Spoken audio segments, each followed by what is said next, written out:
This conference will now be recorded. There we go. It took a second to catch up with me. So again, good morning, everybody. Thank you so much for joining us this morning with the Community Conversations featuring Shane Ellison, who is the Chief Administrative Officer with Etowah County. Shane, thank you so much for joining us. We appreciate your time and your willingness to join us on this. Yes, good morning, Will. So I'll let you take it away. Just if you could give us a kind of quick update on what the county's been up to and some changes you guys have made and any ways you guys have had to adapt recently during the COVID-19 pandemic. And then we'll open the floor to some questions here in a few minutes. Okay, very good, very good. Yes, sir, we did. We actually are members of the Association of County Commissions of Alabama. All 67 counties, as far as I know, participate in that. So we're able to keep up with what our 66 brethren are doing, how they're functioning, and such. And so it really has been a challenge when your main service requires you to interact with the public for the most part. It's been a challenge, but it's been good in some ways. Actually, we have been forced to adapt. Sometimes it's not something you want to do, but it works out for the best in the end. And I will brag on my counterparts here at the physically at the courthouse, the probate judge Scott Hassel and the revenue commissioner Linda Barrett Vaughn. Of course, they see the bulk of the patrons, the bulk of the people coming in for tags and titles and boat licenses, fishing licenses, deeds, so on and so forth. They really do see quite a number of folks every single day. And of course, you know that the state of Alabama gave a grace period on driver's licenses, on expired tags, things like that, which was helpful. But honestly, we we processed a lot of mail during this time because many people chose to use the online function, or they called in to renew their tag and what have you. And so we were able to continue to do business.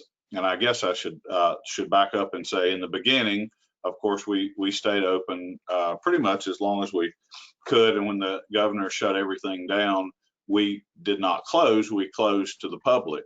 But and that's where I was headed. You might say, well, how in the world could the courthouse serve their function when the front door is locked? But we really were successful, and people, for the most part, accepted the alternate means of doing business. And so we're thankful to those folks for going ahead and doing that, because when we did finally open up, it was tough. There were a lot of folks here for a few days, but it would have been disastrous, might be a little bit too dramatic, but it would have been tough to process everything if everyone had just waited and come in on that first day, or even that first week.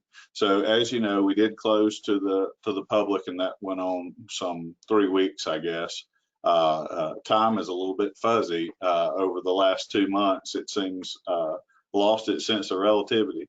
But we were able to continue to work here. Then we finally did when the governor gave the okay. Again, I refer back to the County Commission Association.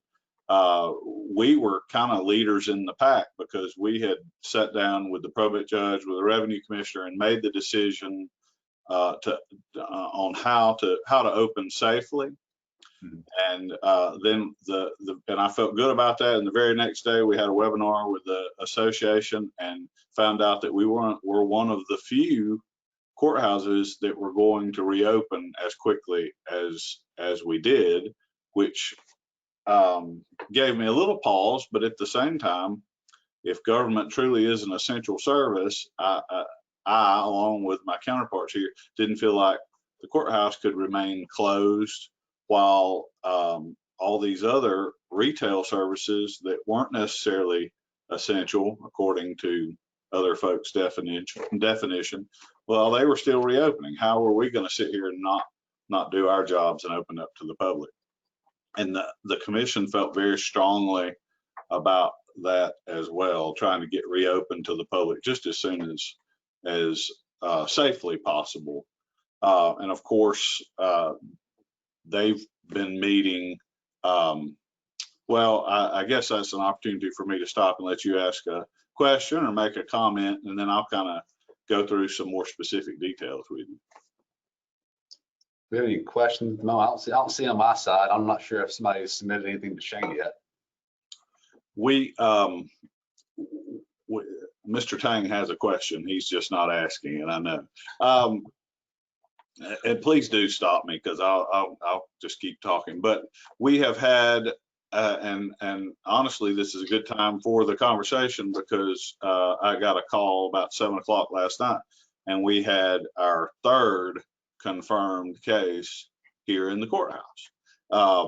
And of course, the higher profile one, I guess, was the individual that was at the commission meeting when we first opened back up to have in-person meetings. So I'll back up to the first and end with the call I got last night. But we did have an individual early on that had minor symptoms, as in I think, to quote them, a runny nose for a couple of days, and they were confirmed positive. This all happened either right before, I think it was right before about the time that we closed to the public, and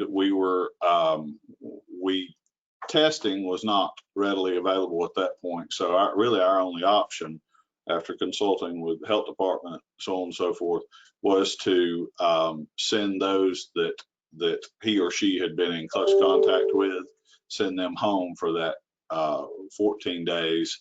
And so we were able to identify, for the most part, who they'd been in contact with and send them home, and no one else showed any symptoms. So we were thankful for that. And this individual, like I said, runny nose, recovered quickly, chose to stay out a little bit longer than necessarily was required, just basically for everyone else's sake. But had he not been tested, no one would have thought COVID-19. They would have thought sinus infection, or I'll speak for myself as someone who suffers regularly with sinus infections. So we had that case early on. Then, as I said, after a couple of weeks ago, we had been holding commission meetings via Zoom, the Zoom platform. And normally the commission has a work session at 9 a.m.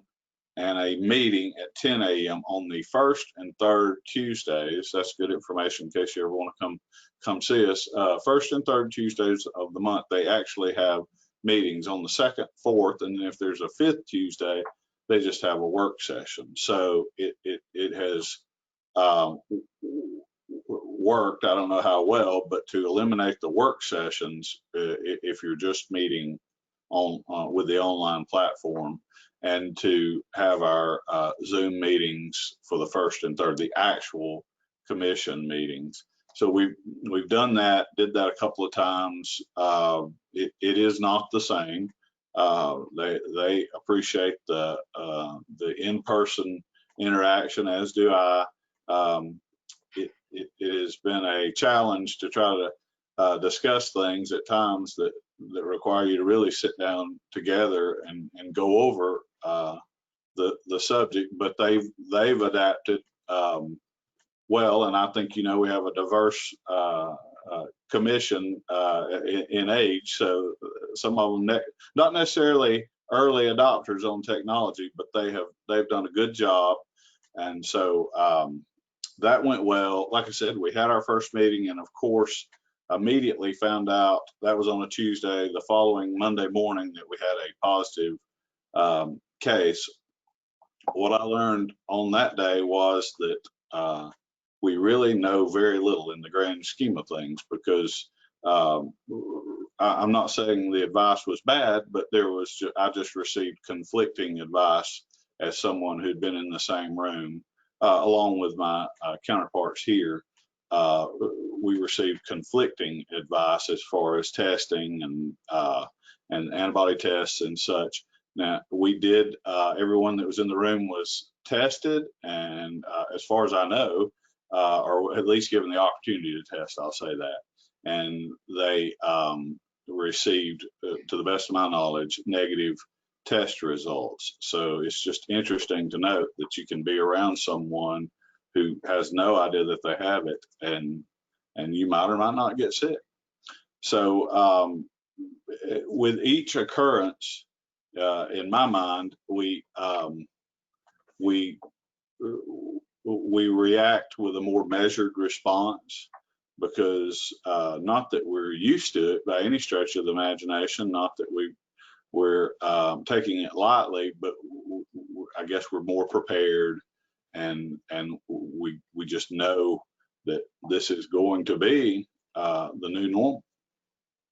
So as I said, 7 o'clock last night, found out that we have another individual here at the courthouse, employee that was a little more sickly, because like I said, first case, runny nose; second case, no symptoms; third case, this person actually was not feeling well, went to the doctor, tested positive, but ironically was one of the folks that had self-isolated, I would say, to the greatest extent practical, and had actually only come back to work, I think, on Friday of last week, and then found out this week that they were positive. So very, very interesting how this thing is working, because they had taken numerous precautions.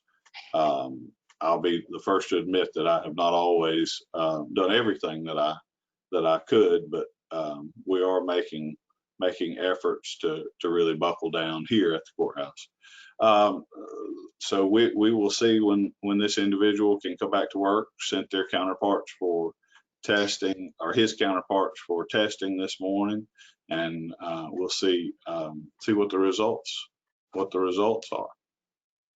Yeah, so I'll put a question here real quick, Shane. So Okay. what are some of the measures that you guys have taken at the courthouse to keep folks socially distant and keep them safe? I know I've seen some pictures of the floors and markings and stuff, but what kind of measures have you guys taken? Can you, Will, as we discussed, can you share? Yeah, absolutely. The screen with me? I just took a couple of pictures. Awesome. Over the course of this thing. All right, you should be able to share your screen now.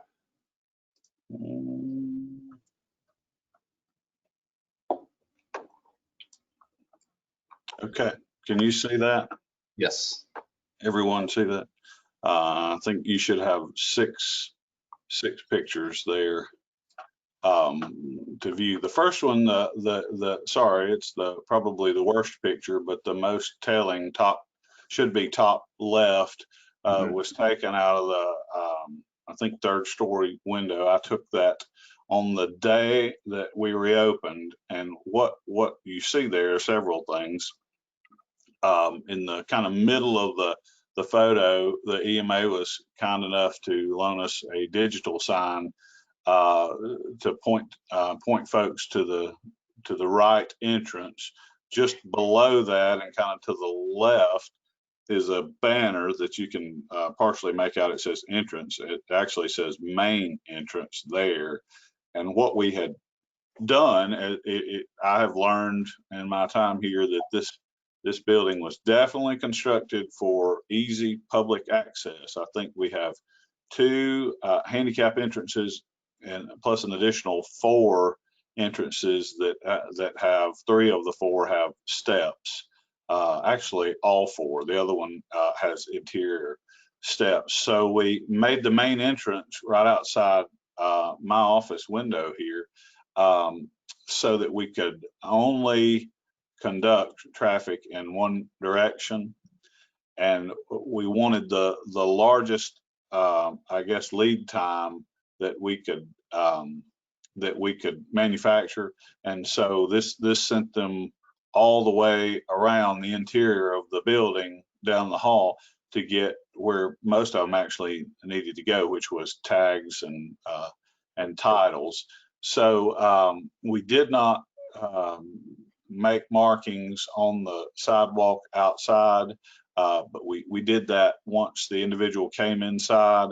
What we had was employees that directed you either line A or line B, depending on whether you were headed to probate or downstairs to revenue. And so we were able to move people along quickly. But Judge Hassel and the CFO and several of us put tape on the floor, put those specialized markings to keep folks 6 feet apart. And as you can see from the picture, the first few folks were on their own maintaining that distance, but then once it got back closer to I think that's 8th Street there, you're seeing, once it got there, people tended to bunch up, and what you can't see is that the line wraps down the block. Now that was that Monday morning at 8 a.m. and I think everyone was pretty much able to get in the building on the once we opened the door, and they were routed to their proper place, which made it move as I guess as quickly as it as possible. In the top part of the picture where the crowd is gathered, we also maintained a handicap accessible entrance there, which also served as the one of the main exits, so that people could filter out of the building as they saw fit, but not to come back generally to cross traffic anyway. So that worked fairly well. Like I said, when they got in the building, for the most part, people respected other folks'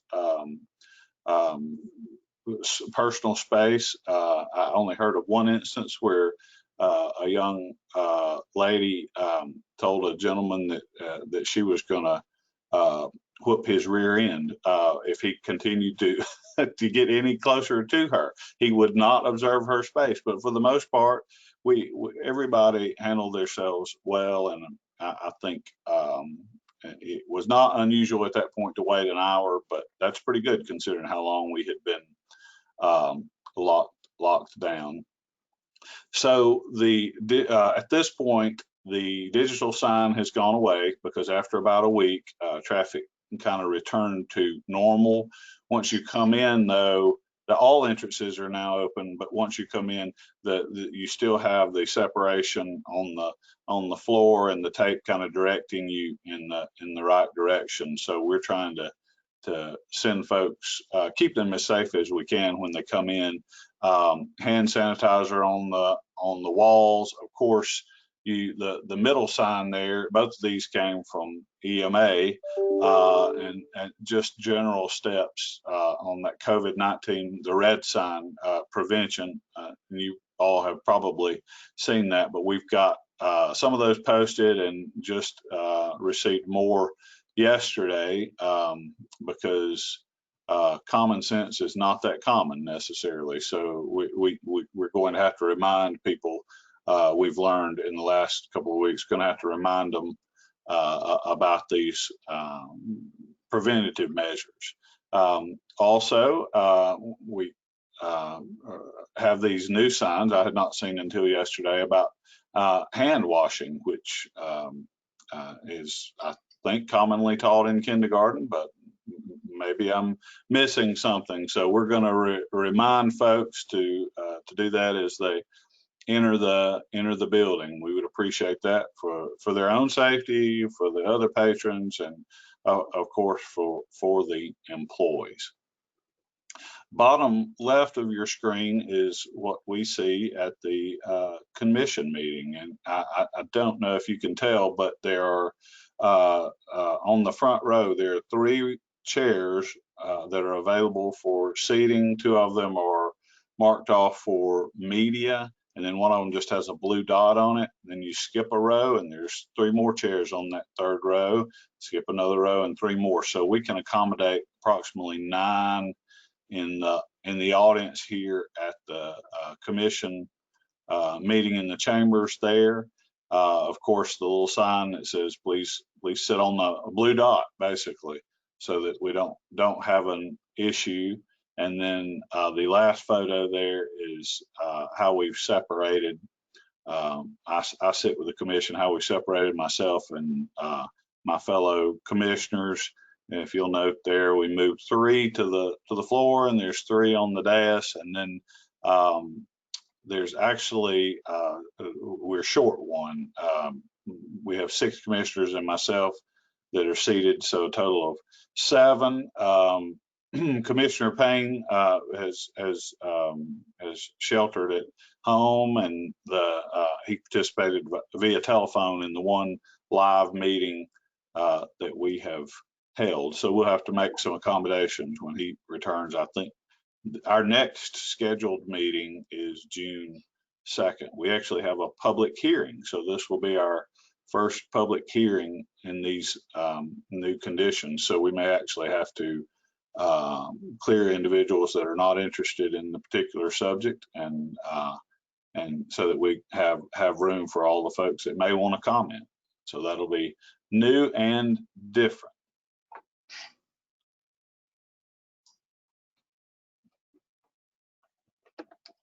So with that, I will turn the screen back over, Will, to you. I think that shows everything I have. Let's see. All right, we're back to, there we go. All right, that should be taken care of now. Let's see. We got a question from Jonathan Tang. Jonathan asked, let's see, if the county is responsible, how do you enforce the governor's occupancy restrictions at restaurants, et cetera? Okay, so that, as far as I know, and that's a good question. I know the sheriff's already been on here, but I don't think that well, I know from the county commission standpoint, that's not something we do. I don't know how far into that the sheriff would get.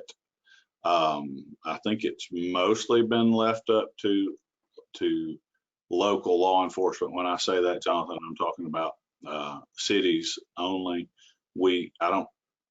I know we have a few restaurants in the county, but most of them fall within a municipality. I do know that the sheriff and the police chiefs have been in contact, but as far as I know, we've not had calls for violations. I'll say that.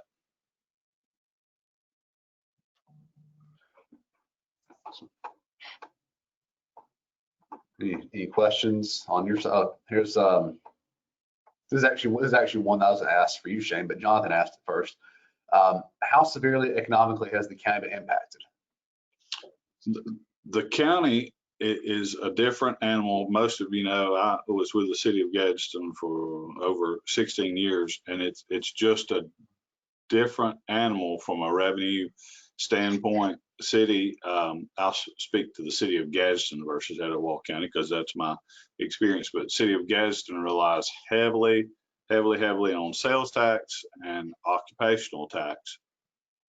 And that is, although the county receives 1% of the occupational tax, a good portion of that does not come directly to us. It's parceled out to other entities. And so that is a much less of a factor for us than it would be city of Gadsden, I think, or most municipalities probably in the state of Alabama. So the other factor for us, or one of our main revenue sources, is property tax and business personal property tax, which the elephant in the room, or maybe not so much anymore, but the Goodyear situation, that will impact us, but it will be less immediate than it will for the city, who the occupational tax just dries up basically overnight. Ours takes longer to dwindle because of the way business personal property tax is assessed. So that's a blessing for Etowah County. Gives us longer to react. Well, are there any kind of funding resources or grant opportunities that the county has or can expect to help kind of mitigate the issue, mitigate all Yes, that we've been very fortunate. Sales tax, even though it's just 1%, we did feel the impact of that just ever so slightly. But at the same time, the SSUT, or the online sales tax, increased, which the county receives a greater portion of that. So because it was kind of pushed by the county association, from my understanding, I was not here at the time, to start with. So thankfully that offset some of the loss from the retail stores. Now it was not 100%, but it was a substantial increase, because that was just one of the limited options available during that time. We also know that there's a great deal of funding floating around from the CARES Act, but one of the things that everybody has to remember is that it's not just free money. It doesn't supplant revenue that you lost. I think we got a heads up that Etowah County may be eligible for approximately $2.85 million in reimbursable funds, but that's the key. It's reimbursable. If it was something you'd already budgeted for, an operating expense that you already planned on, it's not something that you could get money back on. And you have to spend that money first. So I would be hesitant to go out and spend 2.85 without some guarantees that it was an approved expense first, because that could bite you for sure. But there's that, the instructions, the guidance on that money should be coming down today. We heard about it Tuesday, here that we're getting further guidance today. So we've got a couple of projects, one that I'll remind you of, the other one it's too early to talk about, but the mega site, of course, we're always thinking about funding sources for infrastructure. Marilyn Lott has suggested a corridor study that might be eligible for some funding. So there's several things there that we're looking at. We also know that there's Etowah County, unlike the city of Gadsden,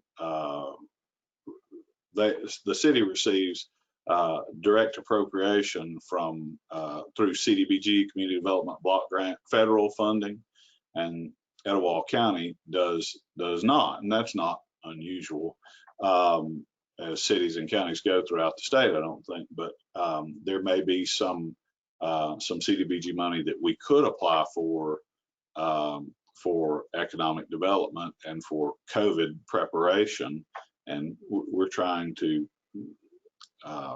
use a tired phrase, think outside the box, because there's some things we want to do, and if we can tie them to COVID, then we can justify that and hopefully receive, I think there's 15 million statewide. And so hopefully we could get a portion of that. We also know that there's EDA money, Economic Development Administration, that we would likely be looking at for infrastructure at the mega site. So we're focused there.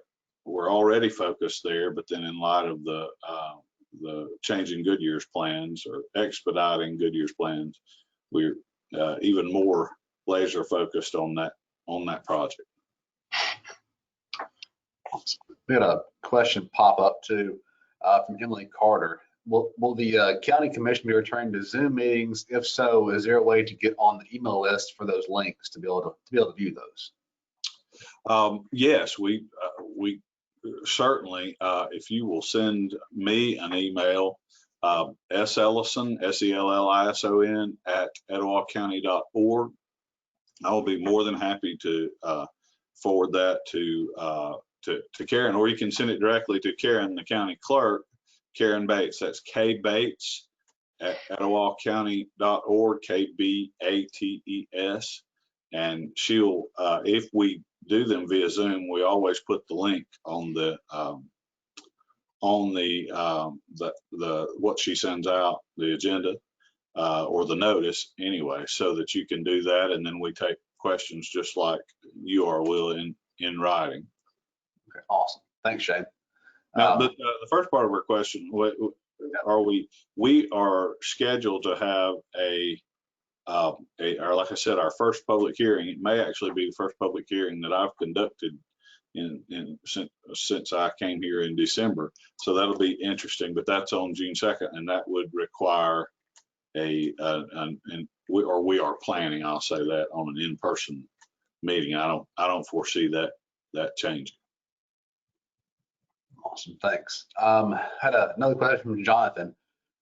Is that $2 million CARES Act money earmarked for the Etowah County area alone, or does that have to be split between municipalities? The 2.85, Jonathan, is that what you're referring to? The breakdown I saw is just Etowah County, because my understanding is that's the 200 million, or a portion of the 200 million. I don't know what portion, I'll say that the governor received to spread out statewide. So and I'll be honest, I caught the tail end of the Tuesday's ACCA webinar where they were talking about that, and so I don't know how they apportioned it, how we ended up at 2.85, but it was that's a substantial amount when I looked at the other counties, and I think Birmingham was the only city that no, that's not right. Or maybe I don't know. I have to go back and look at the form, but maybe I can do that while we're sitting here. That received a direct apportionment. But you don't have to split that 2.8 with any other cities in Etowah County. That's just directly to the county, correct? That's right. That's the way we're understanding it. And honestly, okay, I had that wrong.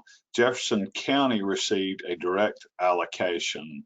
If I remember correctly, that's because of their population. And but then the rest went to the state to be divvied up among the various entities. So I don't have a breakdown on the cities. I'm assuming, because like I said, we're getting guidance on that today, that we'll also see a little bit more detail, and that we're not guaranteed that 2.85. I think that was the proposed split. And again, you have to spend it in order to be reimbursed. Again, the key is reimbursed. Thanks, Shane. Let's see. Hugh Stump asked a question. He was with the tourism department. Let's see. How is COVID-19 affecting site visits and economic development talks with manufacturers for the mega site? Good question, Hugh. I think it's still, I know it's still occurring. It's just via Zoom or GoToMeeting or one of these online platforms, because I participated in one last week, but I do also know that people are still or are beginning to travel again, because we have a visitor next month on a positive note. So people are beginning to travel some, but the ones I'm talking to is just much more limited, more phone calls, more Zoom meetings than ever before. And I just from a personal standpoint, I've used it in place of a conference call just because I want to be able to see the other person and read their face when we're talking. So that's been a good transition, I'll say that.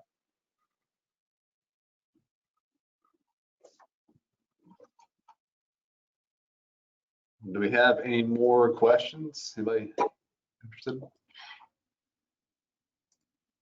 Put the link in there. I just posted in the chat for the recording we found at. I will say, back to the questions about the commission meeting. The beautiful part about Zoom is we're just able to post instead of just posting the minutes of the meeting, which admittedly are a summary of what was said, we can post the entire meeting on the website, and then you go to it if you have any questions about what was said the previous week. So no plans to do that permanently now, because we did try somewhat of a hybrid meeting, and it was a struggle, to be honest, but something to look at down the line for sure. Well, I don't see any. Oh, here we go. Another question from Jonathan. Let's see. Have other services other than at the courthouse been affected? Have other services? We we contract for residential waste pickup, and this wouldn't affect you, Jonathan, but if you live in the county, you know that we contract for that, and as part of that service, the company provides 4 locations. It's either once or twice a year, I think, throughout the county, so you can carry your mattress or your old couch, what have you. And we had to make a decision on whether to continue that, because the company, normally the employee there helps especially elderly folks unload, that kind of thing, and they said they would no longer be offering that service. But we went ahead with it because, as you will have probably noticed from driving around, especially in the city, people have taken this opportunity to clean house. So we had to proceed with it. And I have a feeling that even though those employees were instructed not to be hands-on with anything, it's kind of hard to sit by when your grandmother or a person like that is struggling. So I think they were very helpful in the process, and we do appreciate that. Like I said, the biggest changes have been in probate and revenue, and of course both in one of those departments we already had these glass dividers when you walk up to the employee, but we added those in probate, and the plexiglass or temporary, and might look at something more permanent in the future, but we've provided gloves and masks as people were interested. But the biggest change for probate, and kudos to Judge Hassel and his staff for taking many of our documents and putting them online, so that you don't have to come necessarily to the courthouse to do a title search. You can do it online, search deeds and records and what have you, and you just have to pay for those services, where you can come here and at least do the research for free, and then I think there's a minimal copy fee. So it might cost you a little bit more up front, but it saves you the time and effort of coming to the courthouse. So there's pros and cons to that, but it definitely made that information accessible at a time when it might not otherwise have been. He put some of his other services online as well. So we just took another step forward, just a little bit quicker. That was already in the works, but it just expedited that process. How about John House asked, how about rural transit? Was that still operating? Good question.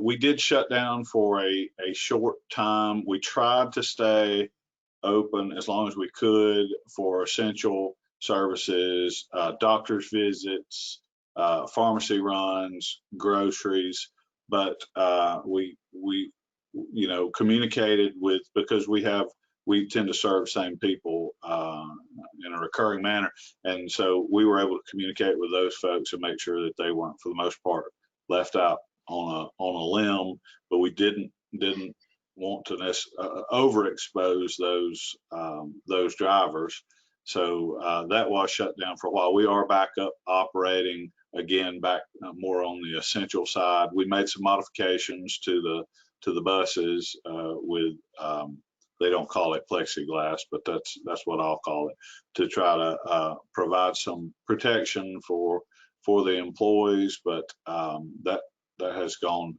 fairly well, and I'll brag on transit too. They do a good job. They provide some contract services and are able to help offset, because that most of what they do is 80-20 type funding, 80% federal, 20% local, and they're able to make that 20% and cover their operating costs. So they do a fantastic job, Laura Weaver and her crew, for that. Of course, we have housekeeping services here. They've had to modify their approach and have done a good job with that. Nothing new to you all. Had a hard time getting hand sanitizer, but we were fortunate to rent, didn't know this existed, but rent a couple of hand washing stations. And so that was helpful. As we reopened, we requested that everyone, employees, patrons, what have you, come in and use those sanitizers. We are not forcing people to wear masks, and that gets controversial, and we've just requested that, and we'll request that again in the commission meeting on, like I said, Tuesday the 2nd. So it's a measured approach for sure. I've seen people, especially through our association, there's some organizations that are doing more, and there's quite a few that are doing less, and so we're trying to do what we think is best. Yeah, good. Let's see, I have a question from Houston. He asked, will reduced revenue affect individual commissioners' discretionary funds? Well, we haven't gotten into the budgeting process yet, but most of their money goes to like road resurfacing, bridge work, things like that. So it's a little bit different animal from the city. They have two different pots, but the discretionary money is just very, very limited with them. And they, like Commissioner Payne, for example, he wants to take his money, don't remember which fund it is, but he wants to take his money and bush hog throughout his district. So as he leaves office, he wants to see the road right-of-ways kept up. He's also got massive slide, and forgive me, I don't know all the county roads yet, but during the, we had the pandemic, and then we had the tornadoes, the flash flooding, that kind of thing. So we're working on that side to get funding as well. Awesome. Thanks for that reply, Shane. I don't see any more questions. We're closing in on our time frame here. Does anybody have any questions before we shut the recording off?